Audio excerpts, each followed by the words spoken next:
Good afternoon, everybody.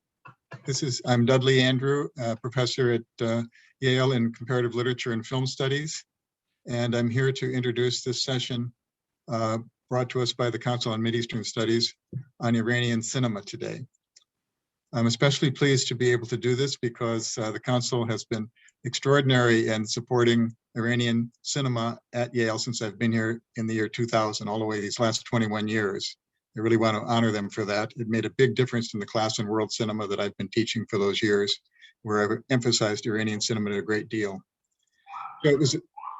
So it was a special gift, really, for us when Farbod Honarpisheh was brought to Yale as a postdoctoral associate in Middle Eastern Council, and he's been working with the Film and Media Studies program since then because he has a tremendous background in this area. He's been generous to us. I know only a little bit about him. He was brought up in Iran and left as a young man, spending some time in Istanbul. He wrote a terrific essay about the film life of Istanbul, the history of it, and I used that essay as a kind of tour guide when I was in that wonderful city less than 2 years ago. So thank you for that, Farbod. He found himself over in the North America sometime later and took his degrees at Concordia University in Montreal. You may not know this, but Concordia is really one of the powerhouses in film and media studies, especially film studies in North America. Really it is. It's a tremendous place, and he was lucky to be there, I think. He got a terrific training from great people. And then he went down to Columbia University, where he worked in comparative literature and wrote on cinema issues in Persia and Iran after that for his dissertation. We're going to hear something from the work that he accomplished there and one of the great centers for studies of Iranian culture. He's been terrific for us at Yale because he goes to every event, stages events like this one and others. He participates in screenings and is always there to keep the culture alive. He does this for the Middle Eastern Council. He does it for comparative literature, and he does it particularly for film and media studies, where he's inveterate. And he keeps us attuned to everything, sending out emails. So it's a special pleasure to be able to finally have an email from him about his own work, which we're going to get to hear about today. Since this is a part of world cinema that I'm particularly interested in, I want to thank him for allowing me to introduce this session. I'm listening with attentive ears, and I'm very glad to present you all with Farbod. Take it away. Thank you so much, Dudley. Perhaps it's needless to say that it's great and to share this session with you. I look forward to your questions at the end also. I should also thank again Council on Middle East Studies and of Macmillan Center, and also the Yale program in Iranian Studies for making the Iran Colloquium series a possibility, in addition to other events, wonderful events that they organize. And I should also let you know that how much I have been able to add to my knowledge of cinema since I've been working with the great colleagues at the program in film and media studies at Yale. And hopefully the COVID would be over, this calamity that seems monumental in its scope, would leave us behind, and we will be able to meet in person again, in flesh and blood. What I will today present on the thematic level, it focuses on what is known as the Iranian New Wave Cinema, of the pre-revolutionary art cinema of Iran. But on the formal level, first of all, I should say that I had to cut down a lot, because this is what I will present is part of a much larger work that I've been working on for some time. And in order to give it some structure, I have divided it into 3 segments. The first segment will consist of the theoretical framework, and then the next 2 sessions are divided in a way to give examples by focusing on a famous Iranian film from the era for each one of these segments as example. I usually, as I do in my work, I move between various mediums. And here too, again, I will be bringing together filmic and literary texts and paintings and artworks next to political thought that and political writings of the intellectuals of those 2 decades. And this is not, I hope, a form of contextualization. It is rather my desire to, by juxtaposing them next to each other, the certain aspects of their would emerge that otherwise, when you study them in separation, you will not notice them. First and foremost, it is the modernist shape of those that I hope that they will emerge out of this dialogue. So let me start reading now. So the last shall be first. In his 1982, All That Is Solid Melts into Air, The Experience of Modernity, Marshall Berman offers several inspiring analytical tools. At the outset, the most relevant to our project here is his conception of the modern, not just as a fascination with the new, but also as turmoil, destruction, and loss. To live in the world of modernity, he writes, is to experience personal and social life as a storm, to find one's world and oneself in perpetual disintegration and renewal, trouble and anguish, ambiguity and contradiction, to be part of a universe in which all that is solid melts into air.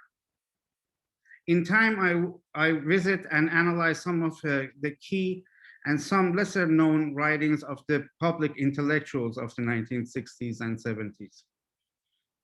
In the process foregrounding their underpinning modernist traits, their recurrent interest, images of ruination, of disintegration, of loss, and of memory, produced by these writers with the selected imagery and words from the new wave of the Iranian cinema. But more of that later. Sorry, my lips are very dry right now. 2 more ideas also reflected in All That Is Solid find their echoes in my study of the new wave, at times directly, at other times more through works of others. To begin with, of course, there is the modern city. On the formal level, it is the theme around which All That Is Solid is structured. At the definitive symbolic, as the definitive symbolic expression of modernization. When considering aesthetics, it is the site that gave birth to modernism. At times, Berman postulates the city and its crowded streets as the harbinger of the modern man. The second idea of interest in All That is also related to the theme of the city, to the point that the 2 are enmeshed together in analysis. Berman calls it the modernism of underdevelopment. Berman argues for the existence of an inherent linkage between modernist artistic production and conditions of incomplete modernization or underdevelopment. To put it in other words, it is the awareness of simultaneously living in 2 worlds, one developed and one still pre-modern, which produces modernism. This sense of a life split in 2 becomes particularly manifest and productive when it turns into a genuine anguish of backwardness, as the example of Russian politics and arts from the 1820s well into the Soviet era have shown.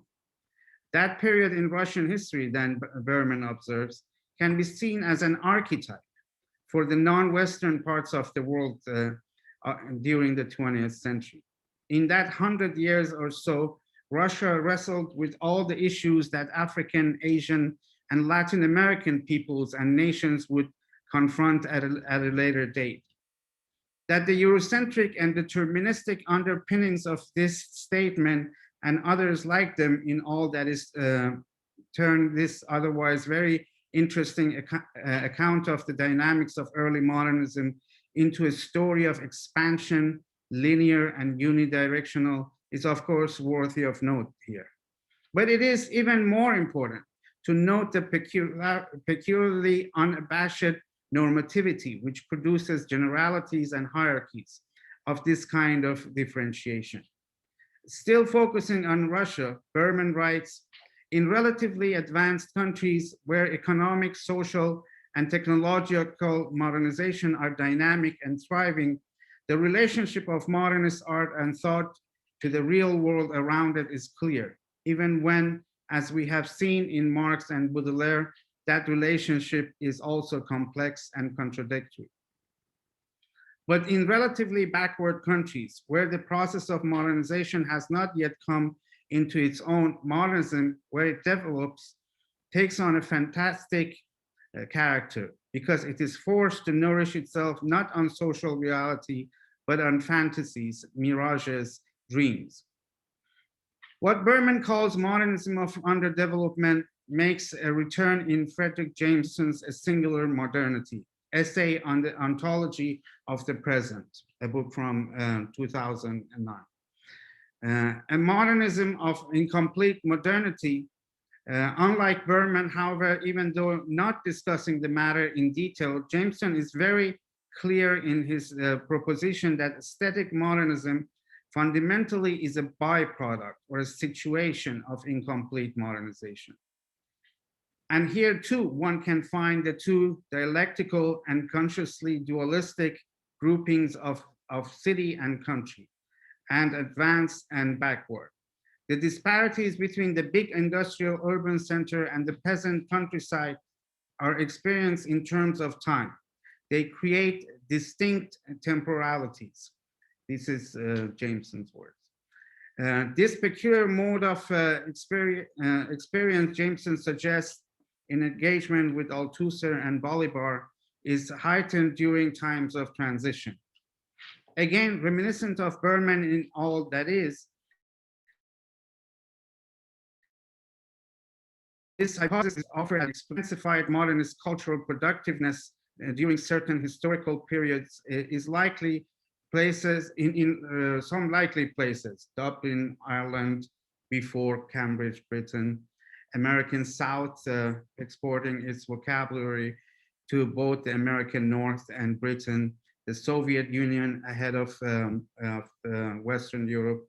Again, a potential is seen for better understanding of various particular third world national literary traditions.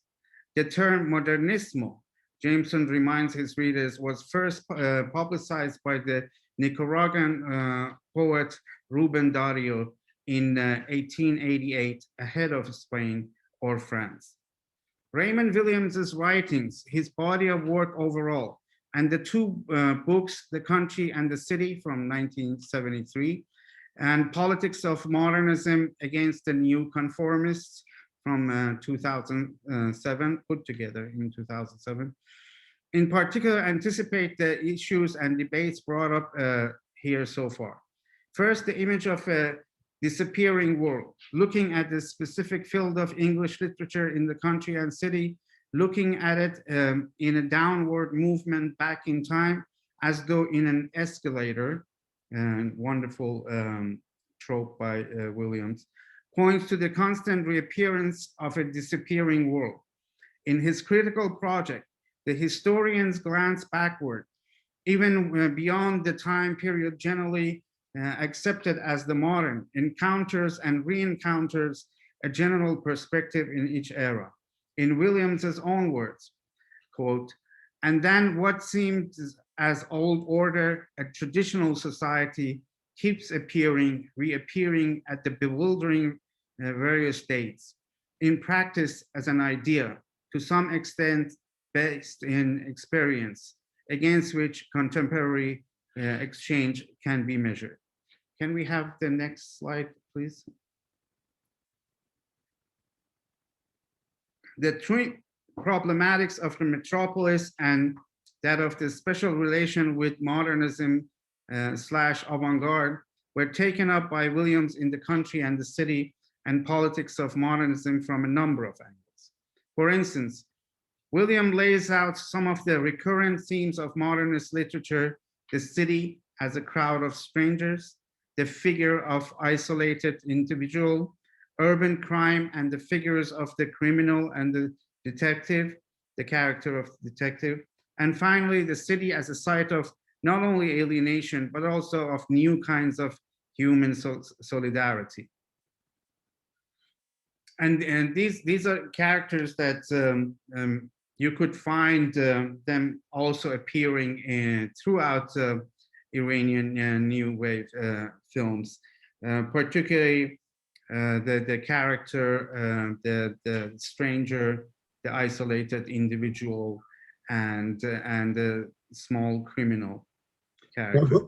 Farbod, I'm going to ask you to stop a second and see if we can get the slides put up so that the audience can get a sense of the.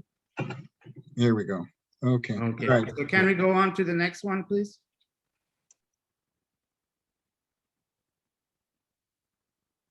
Yeah.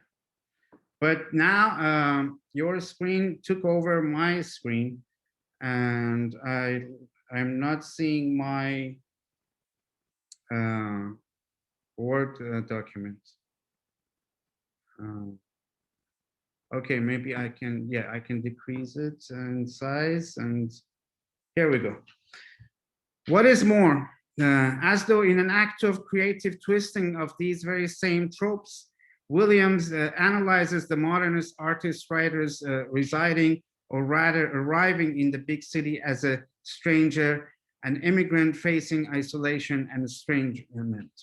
The estrangement of the new, the defamiliarizing effects of modernist strategies thus emerge not merely as a form of stylistic innovation, but more as a reaction to an environment in which even the language loses its customariness and must be held at a distance. While underlining the metropolitan and cosmopolitan social base of modernism, William constantly refers to it as somewhat of a contradictory element to his reader at the time. The predisposition of modernism to have recourse to simpler times, the past again, to the simpler forms of the exotic, to the folk or popular artistic mediums and genres of their culture. And here it's interesting that for Raymond Williams, this all can be of one's own culture. The folk, the earlier, simpler instances of cultural production of one's own history. These tendencies are now generally called primitivism. Although fully appreciative of the insight and the rigor of this generally more focused literature, by that I mean the what is known usually as the body of work known as post-colonial literature and critical theory. I believe that using and expanding upon Williams's discussion of this very important topic can still be productive. In Politics of Modernism, building on what seems to be like a recurrent nexus of concern for content and form in the book, Williams presents historical primitivism as, above all, a critique of the bourgeois order and/or as a source of inspiration for formal and stylistic rejuvenation. On the whole, his analysis views the various manifestations of primitivism as a seemingly seamless continuum, as though another series of images produced by the backward vision of this escalator. This inclusion of the self, of the folk, and the popular in the idea and practice of primitivism, even only implied here, I take as an opening for appropriating the category for other places where modernists appear to very similar desires, as did those who made the Iranian New Wave documentaries. Shared by Krakauer and Benjamin is the perception of the existence of multiple temporalities around which the dualities discussed here were also developed. Of the country and the city, shared concepts for both Williams and Berman, developed and underdeveloped, Berman again, modernity and uneven modernization, Jameson, primitivism, Williams, Clifford, as a key predicament of urban as well as cinematic modernity.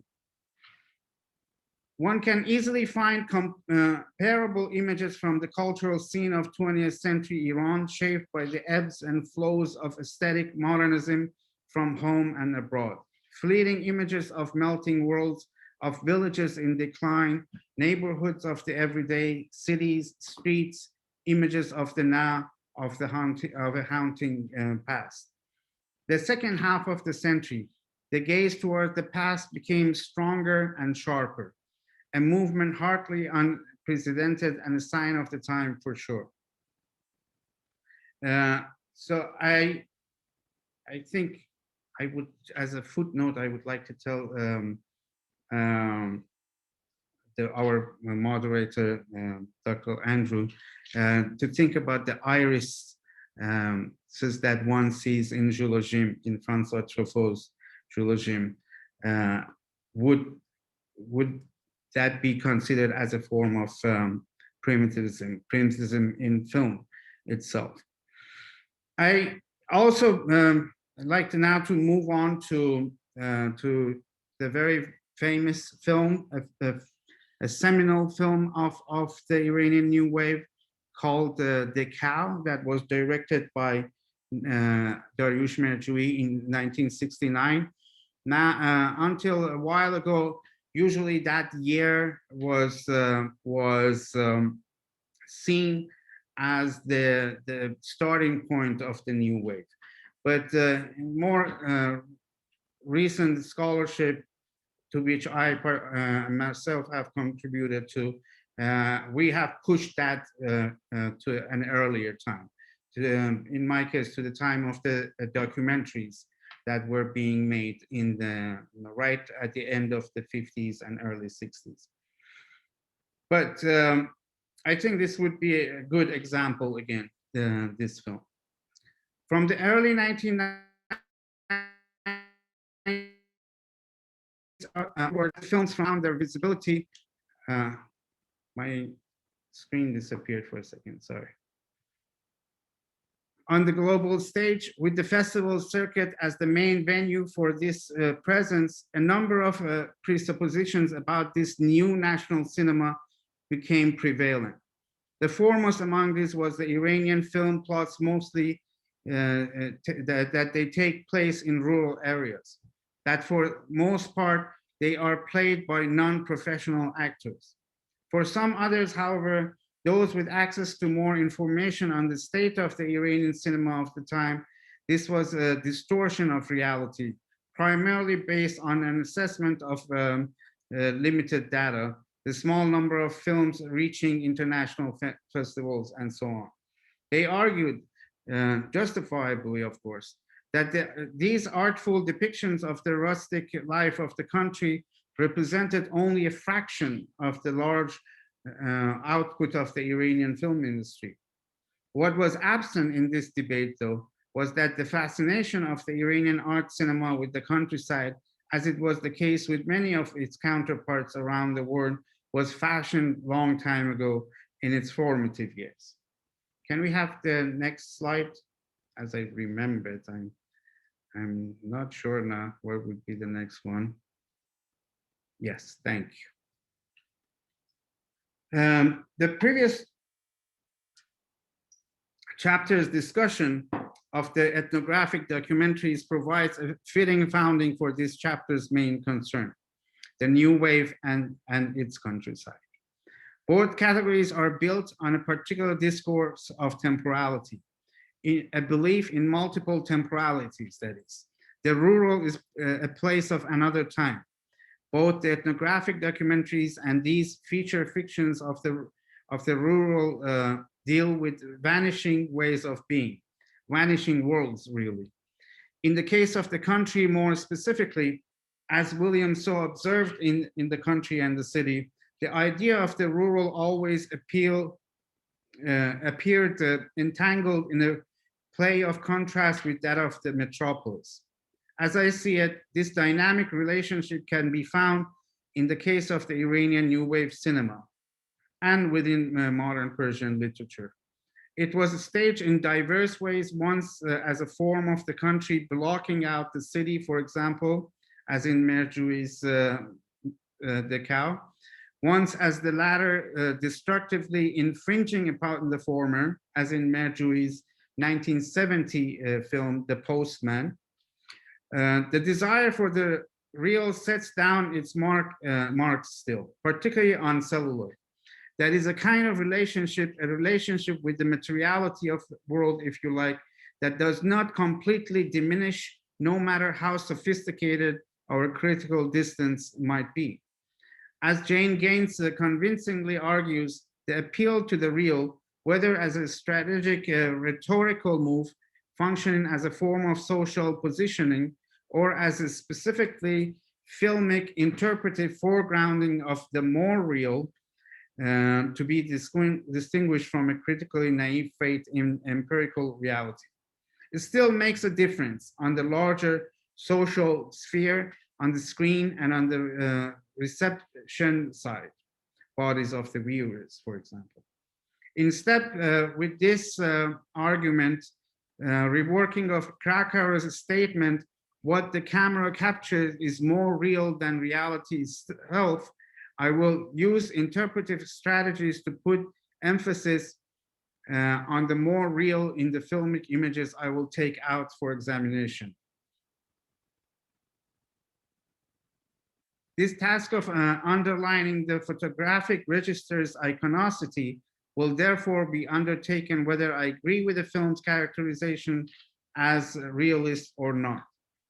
In the case of Mercury is the cow, then, for instance, it is the close-ups of the faces belonging to the villager non-actors of the film, their sunburned, wrinkled skins filling the screen, shaping its surface that will stand for the film's claim to reality. Among the basic matters explored in this chapter are the poetics and politics of long take, a stylistic preference for many of countries with a simple event and still life as offering great examples. And one often associated with the post-revolutionary Iranian cinema. This is a stylistic choice that is far from arbitrary, of course. To start with, films mostly composed of long takes create a slower rhythm. The slower rhythm of film is also suggestive of a slower world.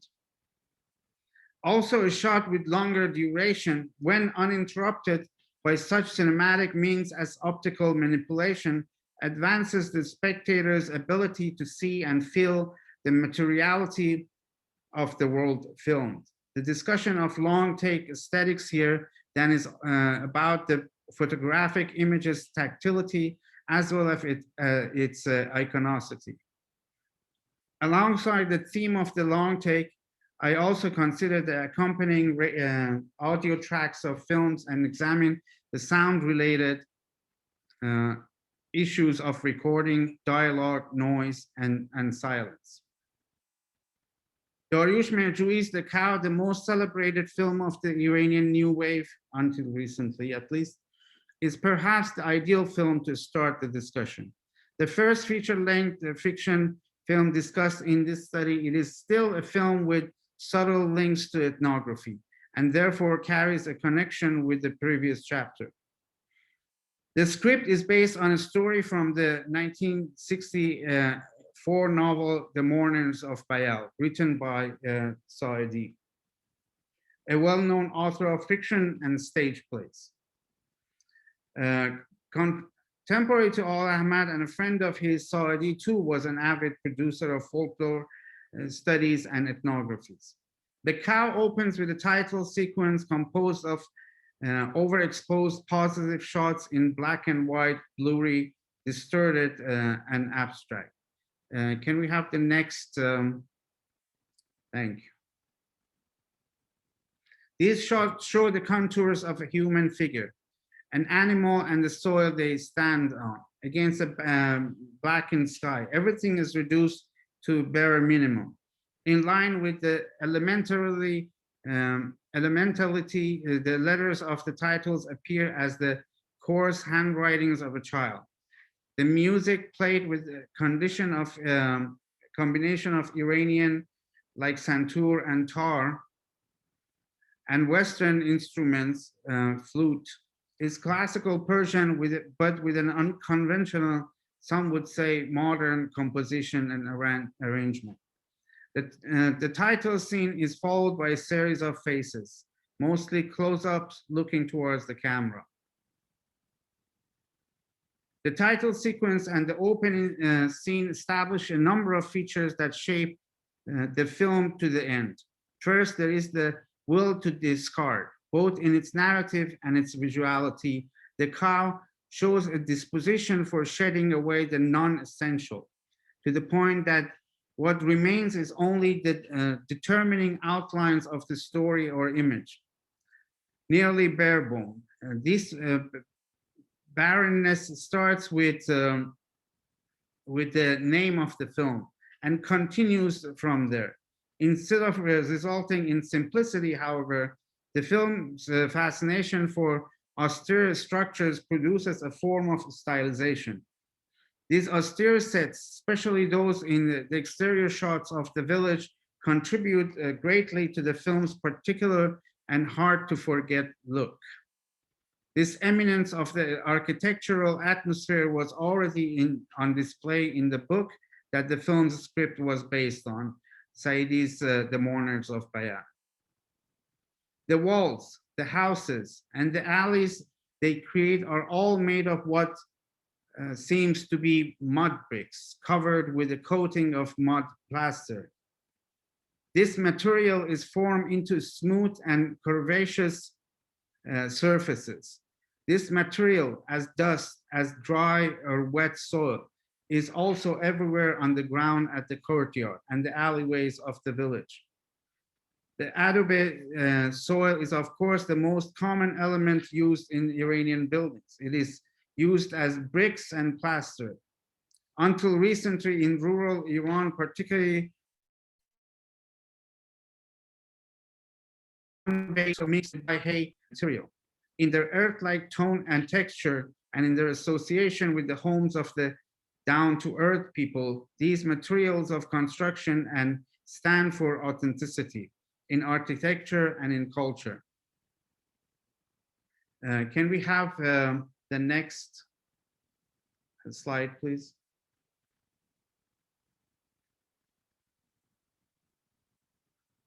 Even before WWII made his classic New Wave film, though, the Adobe Earth had already entered in its very physicality the world of Iranian visual modernism. Marcos Grigorian, whom we already encountered in our earlier discussions of modernist paintings and sculpture, provides us with the most celebrated case of the use of Adobe Earth in art. A graduate of Rome's Accademia di Belle Arti, Grigorian returned to Iran in 1954 and immediately became an influential player as an artist, academic, curator, and gallery owner. He organized the first Tehran Biennale of 1958, designing its now iconic poster. Grigorian was among the earliest proponents of traditional or naive creative forms, like the local popular genre known as the qahvekhane or coffee house painting. Can we have the next slide, please? Made mostly of adobe soil, at times mixed with what other old-fashioned non-industrial building material, dry hay, Gregorian's earthworks pieces are distinguished by a minimalism that allows the texture of the adobe, cracked and rustic, to come to the fore. At the same time, the compositional spareness takes it in simple rectangular or curved shapes. Rectangular framing other rectangles and circles. The colors of these pieces, exhibited first on the walls of art galleries of Tehran and later around the world, were of the earthly shades of the surfaces of Iranian homes and Iranian soil. And can we have the next slide, please? When observed together, the settings of the cow, so fundamental to the film's makeup, its look and its story reveal striking similarities to creations. Sun-baked walls and rooftops of the decor in Merjoui's films have a pronounced presence in most of these scenes, curvaceous and symmetrical at the same time. The characters of the story, the villagers, are filmed against them, more often in front of tableau-like shots.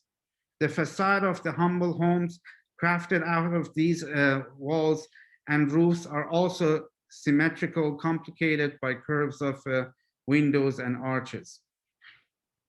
The outward simplicity of the surface and design are only punctured by door frames and small windows. Even on their own, before the intercession of the camera, these rectangular shaped openings and the walls framing them resemble Gregorian's earthworks. The resemblance is in the texture and colors of the materials used. Time again, through cinematography and lighting, the surfaces of the buildings are framed in such a manner as to close them off from their surroundings, a strategy that creates a most geometrically basic graphics. In one instance, a highly lit building at night comes across as a cube standing against the background of a dark night. And more importantly, simultaneously, these stories of radical reshattering transmission were produced and interpreted as ones with particular local relevance and coloring. In the film's last sequence, Mashhadi Hassan is taken by a small band of his fellow villagers to the nearby city, but he dies along the way, his death bringing the plot to an end. But the film's enigmas remain unsolved. Time and space are rendered remote, along with the contemporary times of the 1960s Pahlavi Iran. What remains in this estrangement of reality is the peeling and wrinkled walls made of mud brick and adobe plaster, and the lined faces of the non-actors sitting in front of the camera.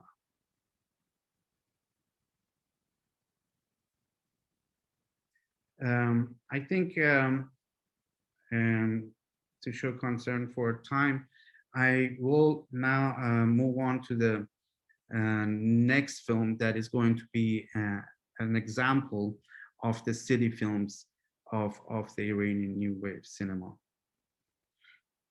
If countryside for a past whose tranquil pace is interrupted with arrivals of a train track, a phone line, a television set, a stranger, the newly turned metropolitan capital, Tehran, is a world in disintegration par excellence.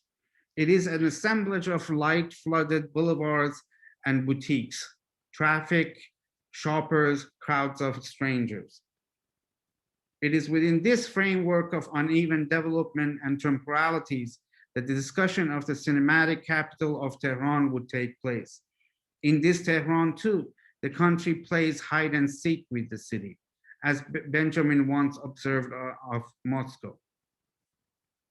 The perception that the great metropolis by the Alborz mountains is divided by a multiplicity of temporal planes finds its most well-known dualistic manifestation in the division between the South and the North.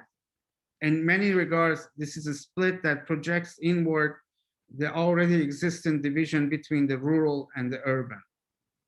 The south of the city, Untitled, also the name of a 1958 film by Farbod that could have been seen as the New Wave's first fiction feature if it were not destroyed by the authorities, stands for the working class, underdevelopment, narrow alleys, kuches, structures in decline. Now more and more it is referred to as bafte farsude, or dilapidated texture. Traditional food, this is the south of the city. Traditional food, mosque, traditional of course needs to be in quotation mark. Mosques and azans, men with black open shirts, women with chadors, communities and genuine camaraderie, but also poverty, crime, crowds, and suffocating old ways. The north of the city, Shomal Shah, on the other hand, means affluence, highways, boutiques, imported commodities, decadent parties, and foreign food. In the city films of the New Wave, this encounter of the old and new, in effect, articulated as a dialectics of authenticity versus the triumphalism of a fallen world, playing itself out in 1,001 ways. So the film that I will talk about now is called The Brick and the Mirror by the great Iranian author and director Ebrahim Golestan, directed in 1965. The Brick and Mirror opens with a long take of a busy Tehran street, the only thing visible at night, the city's lights and cars in sharp black and white contrast. The sound is of a steady percussion. A taxi stops at a lower corner of the image and lets somebody out. Can we have the next? Yeah. And then the next one. Can we have, yeah. Thank you. As the car travels the city, it is called on by a female voice, taxi. The driver pulls aside and a woman covered in a black chador, played by Farooq Farrokhzad, gets into the back seat. The destination turns out to be a faraway neighborhood, desolate, only half built and half lit. The car stops on a dirt road next to a mud wall. When the woman leaves the car and disappears in the dark, the driver realizes that she has left a child behind. The driver picks up the inch and runs in, but the woman is already vanished. At one point, he finds himself at the top of a long concrete stairway, a moment that is all of a sudden stretched through an extremely fast-paced series of jump cuts, with each shot photographed from a different distance. In lighting and montage, this is in essence a different variation of some of the techniques Golestan has already used in his documentary films.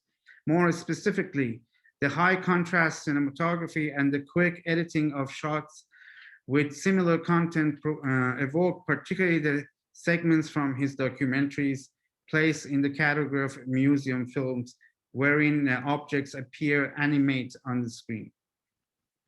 From that moment at the stairway, the enigmatic quality of the sequence, itself the film's most unsettling passage in terms of narrative and spatiotemporal logic, only gets more and more convoluted. The driver is still holding the child, runs further into the thick of the dark and enters what appears to be a ruined building. This desolate structure is inhabited by three ghostly characters. First, there is an older woman. Can we have the next slide, please? First, there is an older woman whose face, framed in blackened and a pitch black background, emerges out of nowhere. She seems ethereal, her figure moving across the frame as though suspended into the air. She begins to recount the sad story of the place and its occupants as the driver begins to travel the building's stairways. There is a disabled man, a cripple, content with playing a flute, she says. And then a young woman sitting on the floor, pregnant and abandoned by her husband a long time ago, in her words. They are all waiting for somebody to come. The older woman is waiting for her son to come back. The pregnant woman is languishing in the dream of her husband's return. And the disabled man, too, is hoping that the old woman's son is going to reappear one day. At the same time, the woman seems to believe in something else. Nobody has come. There is nobody to come. And again, here is a ruin. Nobody comes here. In a booklet printed for the film's audiences when it was released in 1965, Golestan gives a short account of the ruin scene. After that is the literature program on the radio about a hunter in a jungle. I have tried for the sentences to correspond with the driver's inner life. Zendegi nafsani. And in general, the things we see in the image at this time.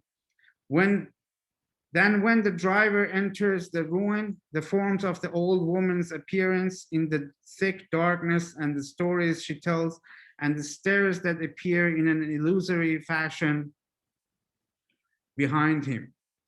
And then when he climbs the stairs and when in his wandering he separates from the old woman, but the old woman's stories continue to be heard, and in truth they are like a song that not only reflects the anxieties but also inform the driver's weight and rhythm of walk and his descent down the stairs. But the ruin in the brick and mirror is a ruin with a difference.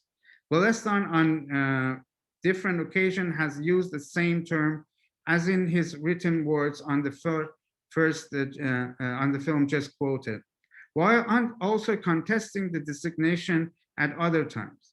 In an interview published in 2005, he insists that the site was a home. It is not a ruin. It was an unfinished home that was near the Golestan studio and was the first place we went and filmed. The discrepancy we face in the accounts of the building in this most hard to pin down scene in the brick and mirror might not be a bad thing, between a ruin and an unfinished home. In their existence in the lexicon and beyond is, I believe, a built-in tension that when further aggravated will hear good results for critical analysis.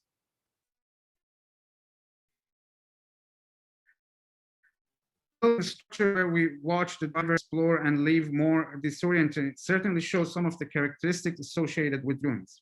It is dilapidated to the point of being without a facade, without exterior walls. It is walls.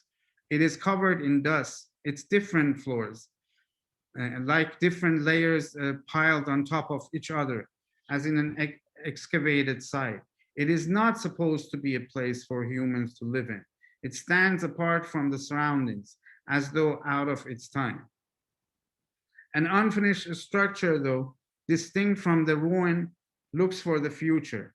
That is to say that it is shadowed by a particular, more flamboyant futurity, invested in the site from the moment its material construction begins. An unfinished building is not only different from the ruins of antiquity, but also different from the ruins with chronicles of ruination falling within modern times in one way or another. As the destroyed town of Guernica, taken up in Picasso's painting from 1937, and then Alain René and Robert Hessen's in the documentary of the same name from 1950. The unfinished structure, unlike other ruins of modernity, has hardly had its chance under the sun to experience the effects of a decay and destruction. except there are, of course, exceptions in history. For instance, all those buildings, some of them very massive, that were abandoned right after the revolution in 1979. And then they stood there for long time, and without being finished. All said, rendering an unfinished building as the ruin is naming in conception constrains within it a buried critique of the original project of progress. If the classical ruin in its romantic representation stands as a testimony to the tragic and transient nature of history, the unfinished structure as ruin points to the blind eye of the fate in the future. If, as Golestan insists, the building in the brick and the mirror ruin scene is a home unfinished, it is one with all its deformities, in fact, stillborn.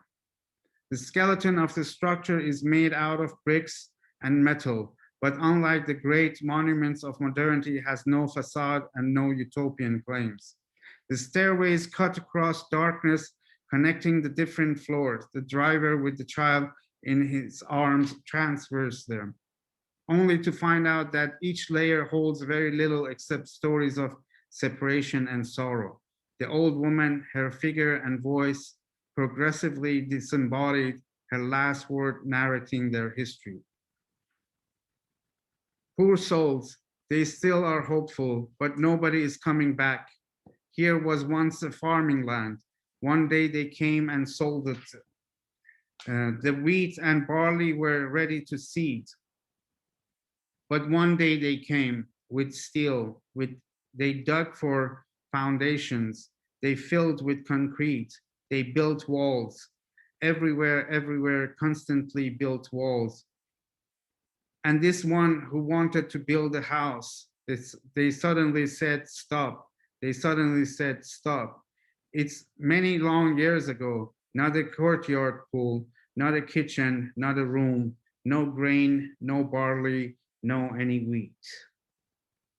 The passage starts with a rebound to the old woman's earlier description of the building as ruin, where everyone lives in waiting, in the dream of someone who is coming back.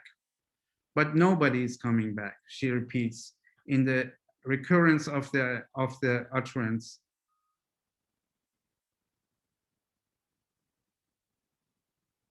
In the recurrence of this utterance, the ethereal woman turns a long tradition of Iranian utopianism upside down, turning it into a vision of a dystopia, old and new.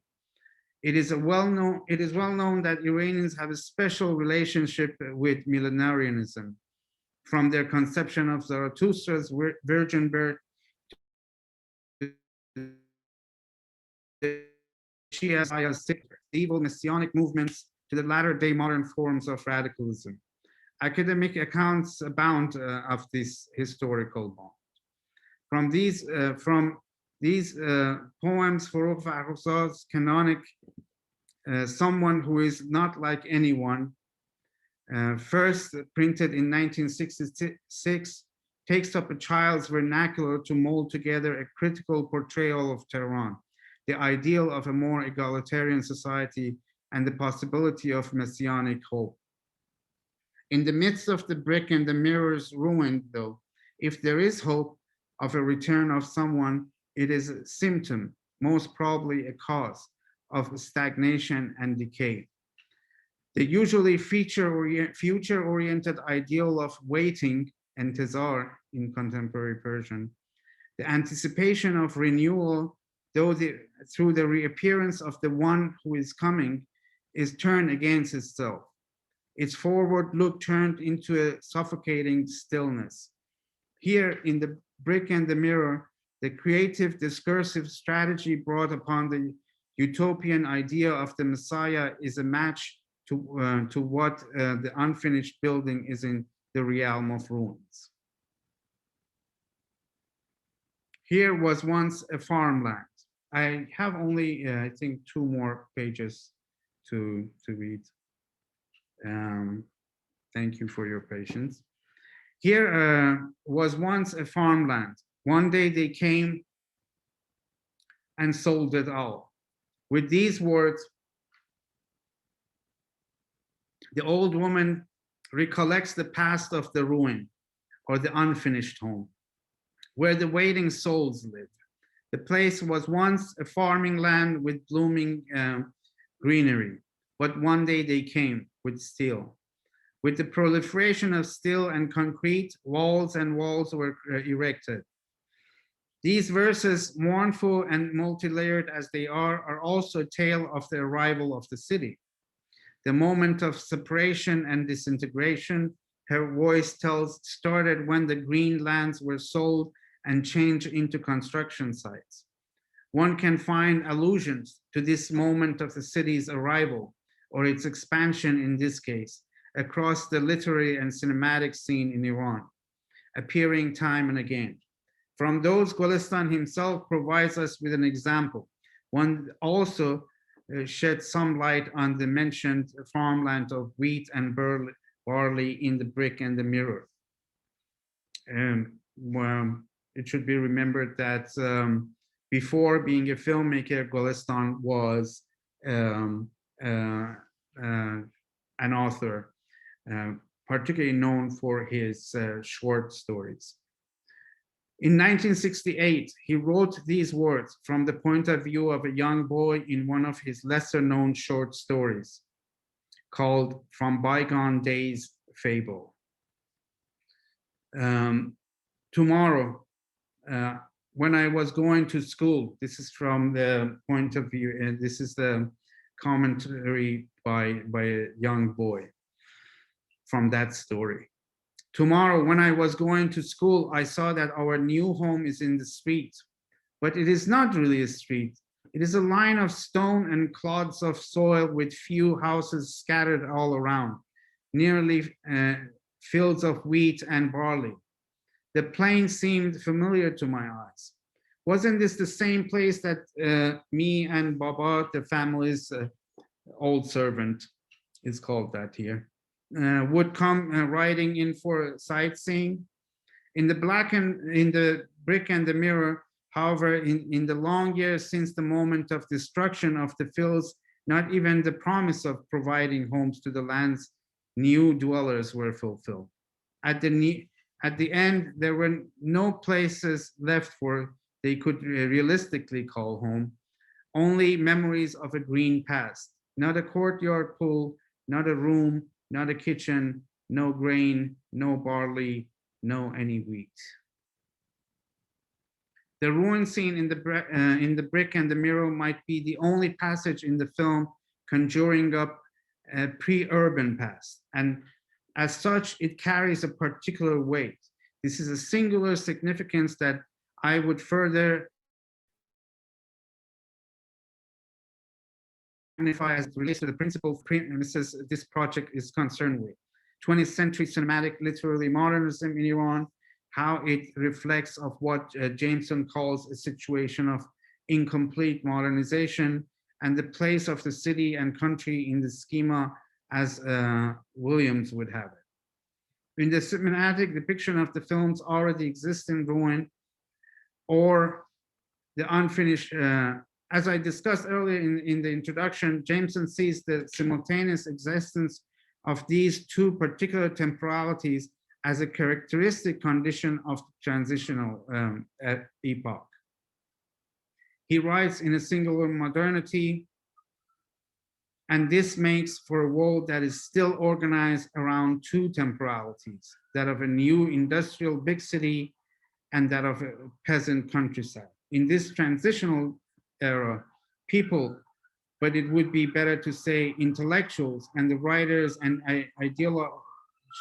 ideologists who are part of the category still live in a two distinct worlds simultaneously. The brick and mirror's ruin is standing on the edges of an ever-expanding city, and it is built on a farming land.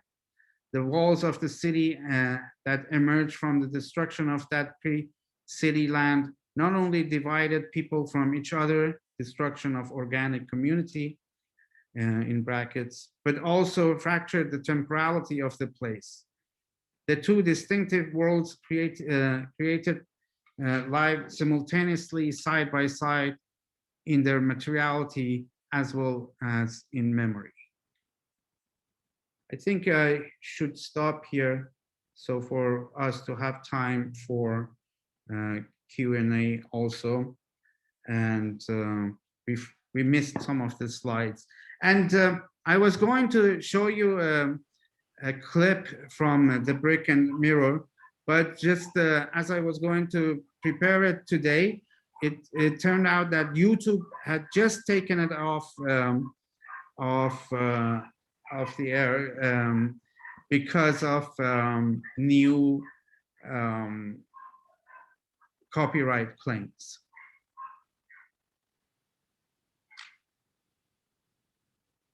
So I'm afraid I couldn't show it to you. But it shows that it has new owners. An Italian company that is distributing it now has done that, asked YouTube to not share it anymore. How are we doing for time? Well, it's 1:09. I don't know how long we go, but I certainly would like to jump With in. Q&A, we can go until 1:30. That's usually the norm. Okay, great. Follow. Well, I'm sorry that I'm going to take over for a minute here, because you really hit a nerve with me in this talk. Thank you so much for it. I have been a recent rereader of Jameson, who, as some of you may know, is right around here right now. He lives near New Haven during COVID anyway. So I've had some interaction with him, and especially on this very topic. So there's that. Plus there's my deep love for Brick and Mirror. So I'm so pleased to hear you bring that film to our attention. I saw it at, I'm sure it was at one of the Bologna festivals. Yes. And it was by far the film that struck me the most that year. I went home and wrote a few notes to myself about it, and I've been trying to learn more, and you just gave me a huge amount of information about it and about its power. It really is, for all of you out there, try to find this film by Golestan. I have a number of things to ask about it, but I hope they will feed back into the larger questions that you have. Well, mainly, I do wonder whether or not the most striking scene in the film for me, which it's hard to tell people without showing it to you, is almost a 15-minute sequence in which the woman that is searching for the baby goes into an orphanage, and she's presented with this innumerable group of orphans. I would say it's 15 minutes. It is so shocking to see it, because it's both delightful and it's like the scene in 400 Blows, when the two boys go to the Punch and Judy show, and they look at these little kids who are watching the Punch and Judy show at the Jardin de Luxembourg, and you see the looks on the faces. It's the authenticity of the film itself is based in the genuineness of the delight that these children have in just being alive. So we're in an orphanage of children who have very little future in front of them, we're afraid. And the caretakers around them don't seem to be very careful either. And this woman is confronted with the disaster of an Iranian population, which is without parentage, effectively. But we see the children themselves very imaginative and alive.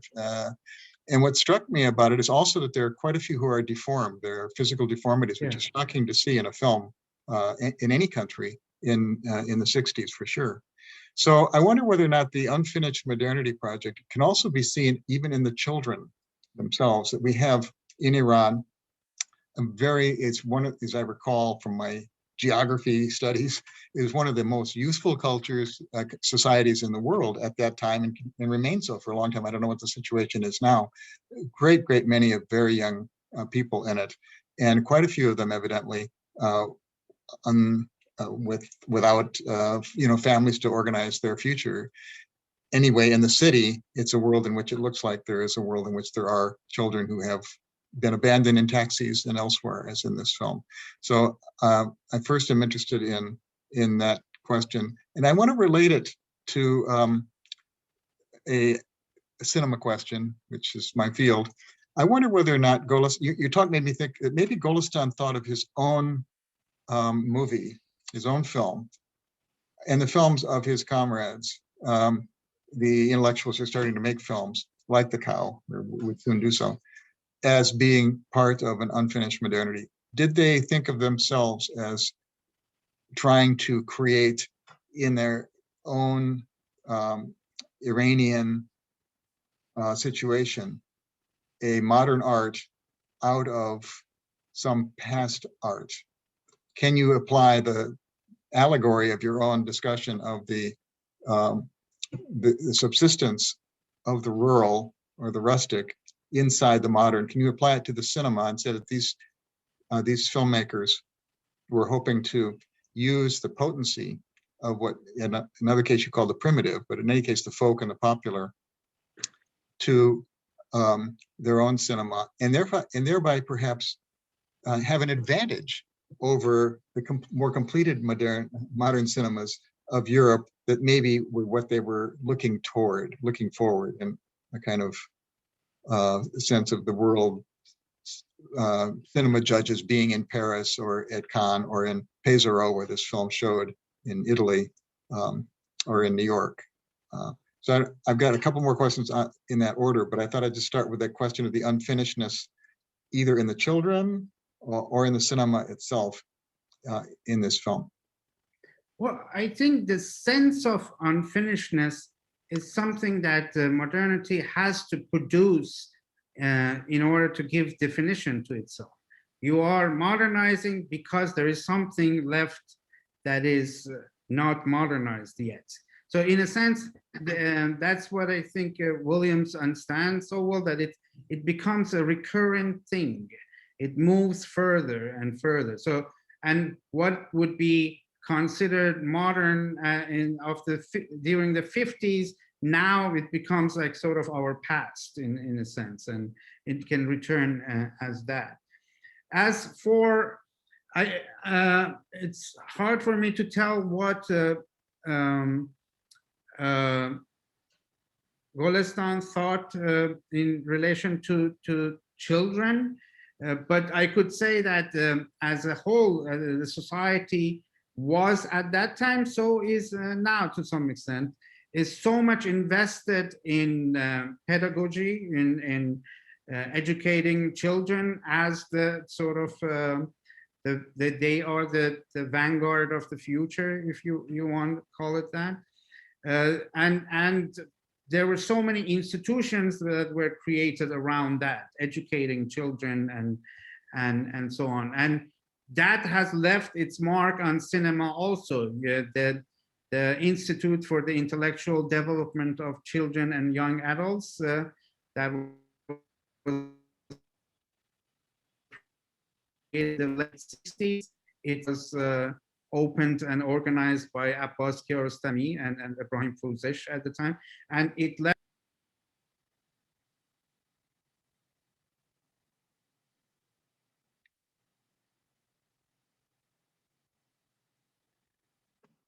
Am I alone on the screen here? I've lost Farbod. I can't see him. Here we go. Okay. Yes, this is Abbas Amanat. It seems that we have lost him. I'm sorry that something had happened. I wonder whether Marwa would be able to help. He may be able to reconnect. I don't mind saying one other thing about the situation of Iranian cinema, especially with you there, Abbas, to help out. And it's this, that years ago, Alain Bergala, a critic from France whom I admire, said that cinema's two great topics in the entire 20th century were, first, the development of the women's rights and the development of women, what was going to happen to women, and second, the movement from country to city. and the cinema remains urgent whenever that's the case. So it was very urgent in Germany in the 20s and 30s, in the US in the 20s and 30s. It's less urgent now. We certainly have movies and good ones coming out of these countries, but they're not demanded by the populace. The country doesn't need them as much as they did. But other places still do need them because those projects are unfinished, and that's the word that Bergala used. And he talked about China. This was some years ago, where especially the urban development was really important. And cinema is hugely important in China. And he could have talked about Iran. The Iranian cinema is urgent. That's why it's the great cinema, one of the great cinemas of our era, because actually it still has these developmental differences, the disparities with West. I don't know what you think of that, but the Farbod's discussion puts it back into that perspective.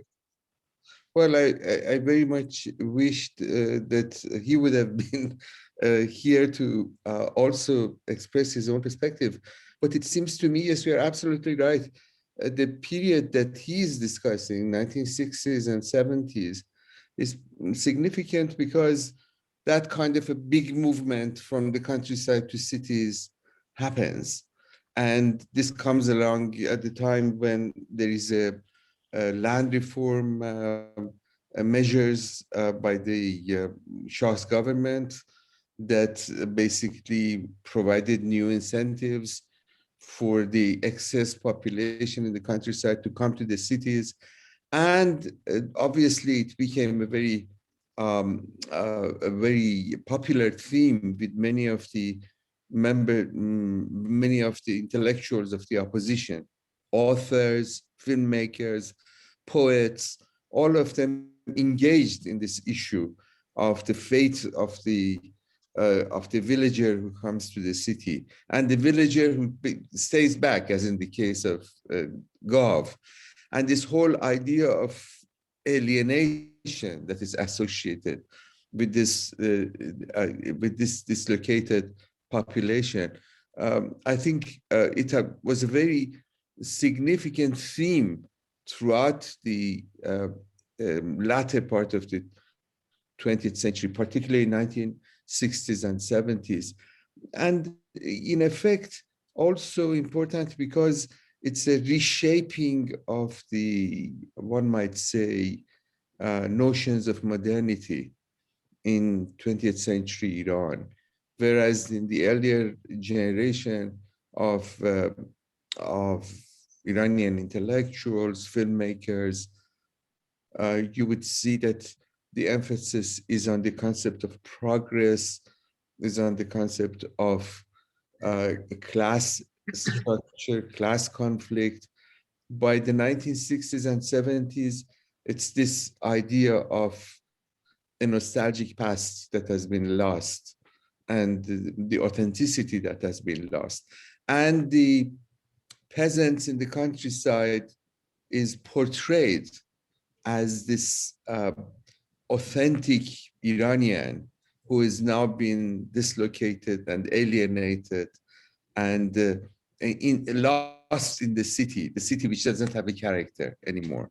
So yes, it's a very important theme, I think. And I think it's also important because of the fact, I don't want to talk too much, but I think probably we should fill the gap while we hope that Farbod will be able to come back. But another feature of it is that many of these intellectuals, filmmakers, and so forth had some kind of a formal interaction with the state. So they were in a very difficult position. On the one hand, they were intellectuals who were the voices of the opposition. On the other hand, they were basically employees, or in some ways are dependent on the fundings of the government. So it puts them in a difficult position, and the use of the symbolic language therefore becomes very significant.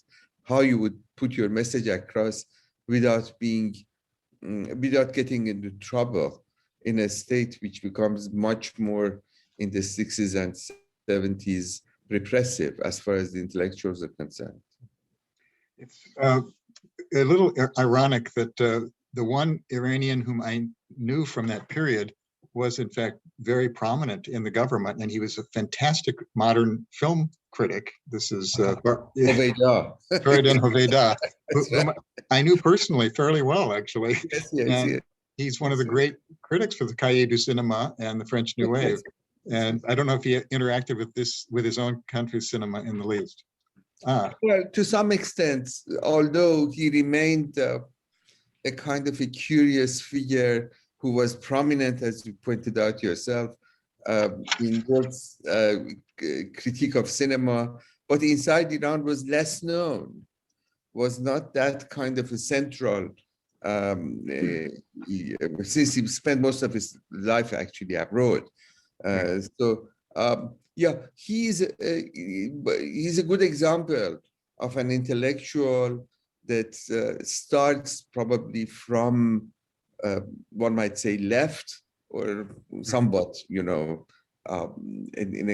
intellectual left. And then more and more, because of his brother being the prime minister and so forth, moved to the center, although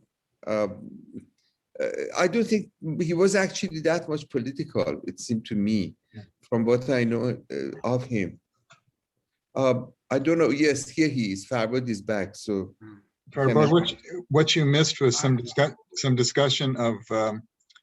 I brought up the issue of the cinema's urgency in countries where there is an incomplete modernity in movement from country to city and in the development of women. And Iran has seen tremendous distinction in those regards. It's really it's had a huge energy differences between those places. So the cinema's been extremely urgent, as was the term that comes to mind for me, as it is in China and in a few other places that have great cinemas, but they also are creating stories for people to gather around, sometimes nightmarish ones, like even horror stories are often thought to be folk tales that are told in the cities about people who remember things from the past. So that's interesting to me. And I was so glad you brought up the Kowloon, the Kanon film studios, where Kiarostami and others began in the 1970s in the formation. Of course, there is that rush to urbanization that it's beyond anybody's power. Not that it's not affected by state policies and so on, but it is such a huge historic movement that it creates harsh situations too. So there is the excitement of Tehran, but there is the constant traffic and crowdedness that comes from that. It is amazing. Now Iran is more than 75% urbanized. It is a very, very urbanized society. And but you see the early traces of it in the new wave, actually. You could say that farming land being constantly converted to housing projects and so on. And the kind of wealth that can bring, and the kind of distortion to people's economies that could bring. Well, so the topic I wanted to bring up, which goes back to the theoretical portion of this, comes from Jameson. Actually comes from Gilles Deleuze, but Jameson picks it up, I think, in Singular Modernity, where he says that when you have the tremendous underdevelopment, or places where housing is crumbling, you also have the chance for human beings to get together to try to figure out what to do next. So this is the famous "People Are Missing," the people who are missing chapter of Gilles Deleuze's books on cinema, where he suggests that utopia really is never accomplished, but it comes to mind in the formation of groups that affiliate effectively around dystopia. That would be my reading of it. So when you talk about the ruined place in Brick and Mirror, or when you think about all those children that I was talking about that have no parents, they can form we can imagine a community forming, and maybe and I think even the taxi driver gives you the hope of a possibility of someone who will be able to help participate in something that goes forward. And that's the only kind of social cohesion that produces the sort of social reverberation that that's going to give us a future in a world that otherwise seems to be building walls everywhere, even as they're tearing them down. Yep. Again, Golestan becomes a little bit uncharacteristic in terms of Iranian intellectual scene. A lot of those things that you're saying, that is sort of a more life affirmative approach to community building, and also going back to your previous question, to taking up folk forms of artistic production and try to come up with national style that is based on those. They all come a little bit later. Golestan and Forough are kind of uncharacteristic in so many ways. One way that Golestan is basically a private sector making art cinema. That would change very soon by the end of the 60s. The Cow that is produced in only 4 or 5 years after, it is funded by a ministry as sort of the state participating in the creation of art cinema. So another thing that is atypical of Golestan, I would say that he's a little bit less optimistic in a sense. And if to go back to the scene that you were talking about, she goes into that orphanage after arguing with her lover that she's going to go there and bring back the child. And then when she's faced with that scene that you so beautifully described, she's in some ways horrified, and she pulls back. That's right. And we see her lover outside wandering around, and then she disappears in the crowd and in the cars and so on. And we hear, yes. But I'm going to interrupt because we don't have much time, and I see that there are some questions that we could get to quick answers on a couple of these. One of them is, you're right on the topic right now. Where did Iranian New Wave Cinema intersect with state censorship? Did the state dissuade depictions of Iranian traditionality? So even when you come up to The Cow, if the state's involved in the making of the film to some extent, is there a different relationship with censorship between early New Wave and later New Wave? Something very quick answer on that. Yes, I think generally the censorship became harsher during the 70s. The 70s was a time when sort of more radical forms of opposition were taking shape outside in the society, and so more sensitivities.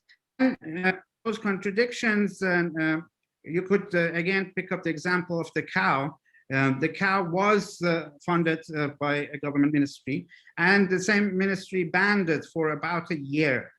The reason was that it shows a shockingly non-modern village, and I think they misunderstood the allegorical part that I would like to argue for The Cow, and they saw it as very literal.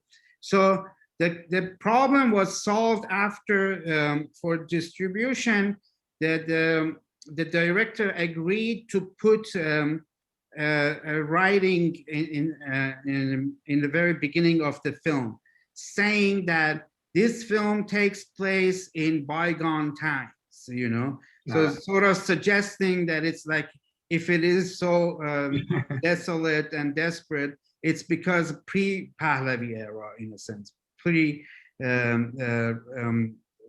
before the reforms of the Shah. So that those things kind of played on and off. Another film that Merjoui made a few years after that, the Mina Cycle, that one was banned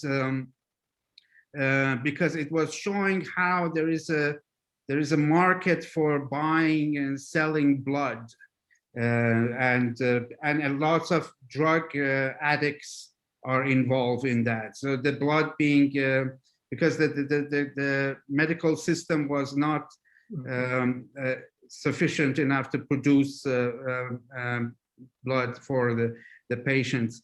So that film was banned for a couple of years. But one of the reasons that it continued to be banned was that the association of the medical health workers had a claim on it against it.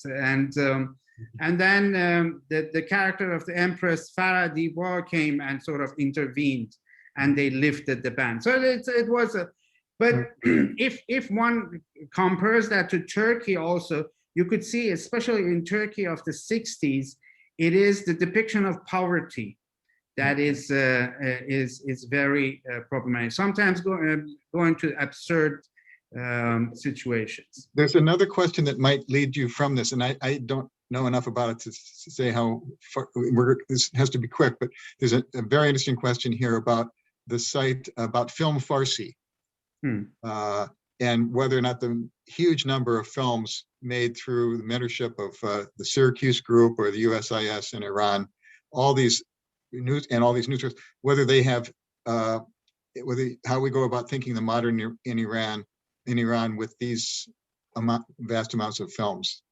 Yeah, I am almost certain I know that question comes from my friend Hadi, who's a graduate of NYU. Hello, Hadi. Hi, how are you?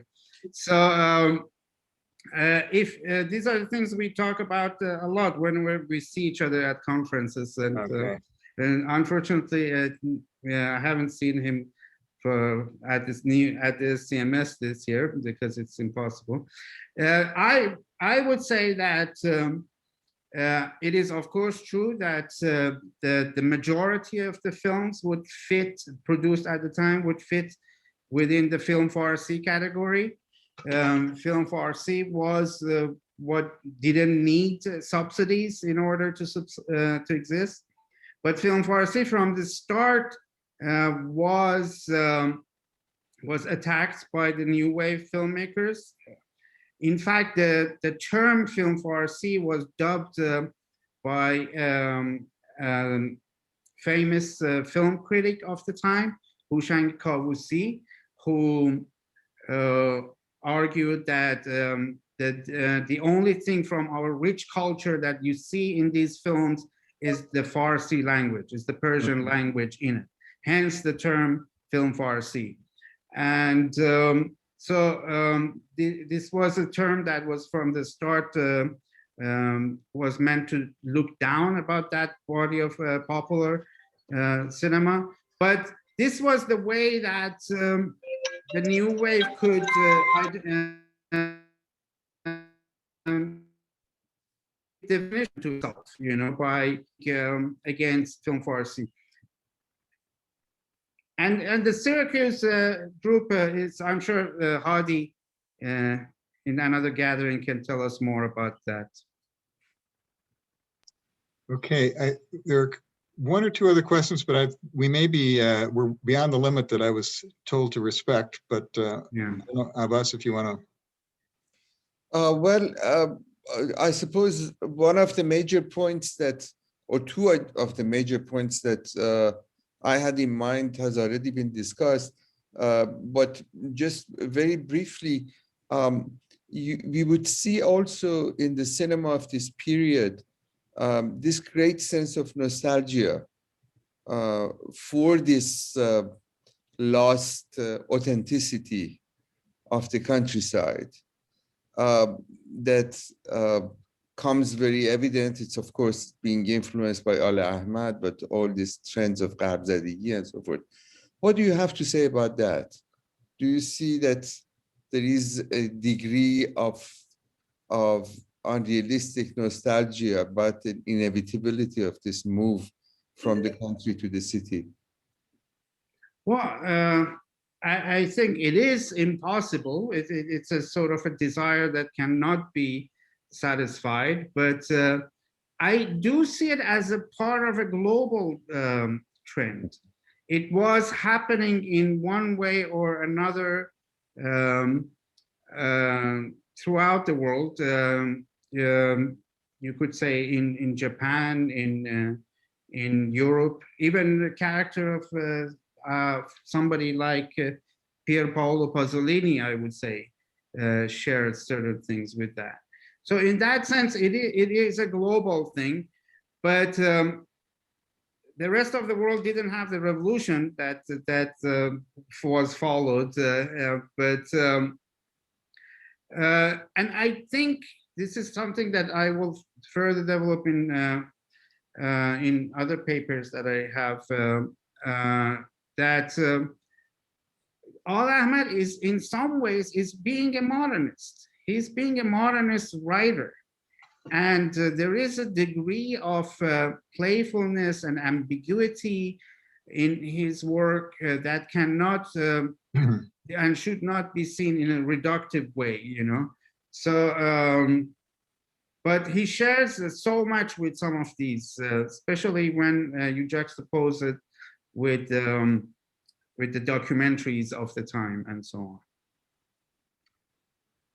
Did I answer that question? This is a very painful question that I think one has no way except to be ambivalent about it. You know, like if one is not coming up with slogans, one has to be sort of drawn in pieces by it. You know, like it's very, very difficult, but it's at the core of it too, no doubt.